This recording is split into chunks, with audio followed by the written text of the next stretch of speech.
Assalamualaikum warahmatullahi wabarakatuh. Perkenalkan, nama saya Aisyah Putri Iftaljana.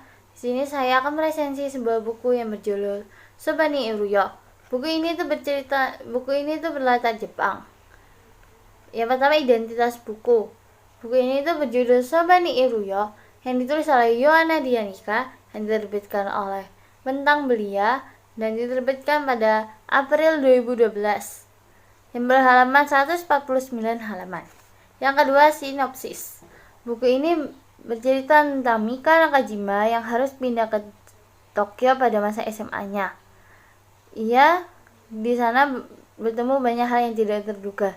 Di kelas barunya, Mika bertemu cowok paling menyebalkan di sekolahnya yang mengadakan audisi pencarian pacar, yaitu Ren. Ia rutin mengadakan seksi bagi cewek satu sekolah yang ingin menjadi pacarnya. Sialnya, si playboy satu ini selalu menghantui hidup Mika di Tokyo.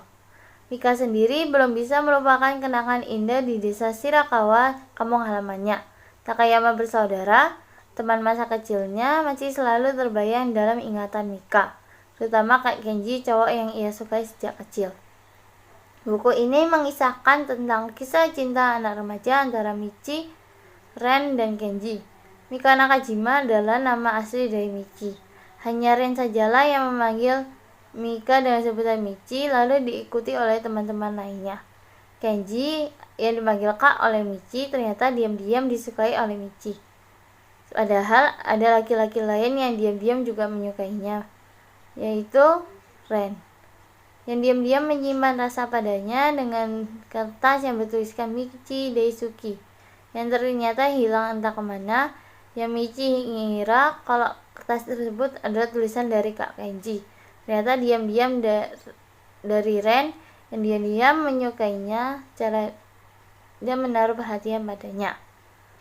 Terus awal konflik dari buku ini tuh dimulai pada awalnya Michi ternyata diam-diam menyukai Kak Kenji, dan ternyata Kak Kenji ternyata menyukai wanita lain yang membuat Michi merasa sedih. Sedangkan Ren yang menyukai Michi merasa kasihan pada Michi dan menghibur Michi.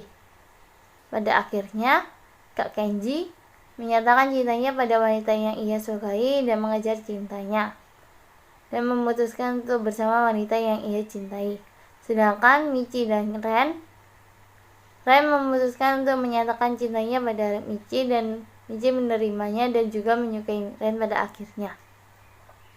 Yang terakhir yaitu kelebihan dan kekurangan dari buku ini. Kelebihan dari buku ini kan berlatar Jepang, yang membuat para membaca jadi membayangkan ada di Jepang, dan penulis itu menggambarkan suasana di Jepang itu dengan sangat realistis yang membuat para membaca jadi membayangkannya.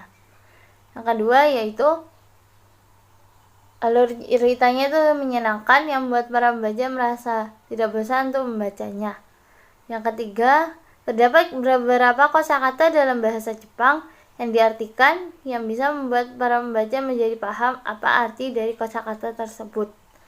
Yang selanjutnya yaitu kekurangan dari buku ini.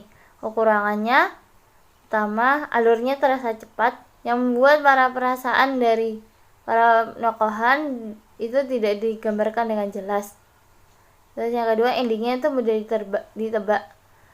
Cerita ini kan mengisahkan tentang cinta anak remaja yang membuat para pembaca jadi bisa menebak akhir dari cerita tersebut. Yang terakhir yaitu terdapat beberapa kosakata dalam bahasa Jepang yang tidak diartikan, yang membuat para pembaca sedikit merasa bingung. Tapi sebenarnya ada beberapa kata yang ada dalam halaman sebelumnya yang juga sama katanya. Tapi itu kadang membuat para pembaca bingung apa arti dari kata tersebut. Terima kasih. Assalamualaikum warahmatullahi wabarakatuh.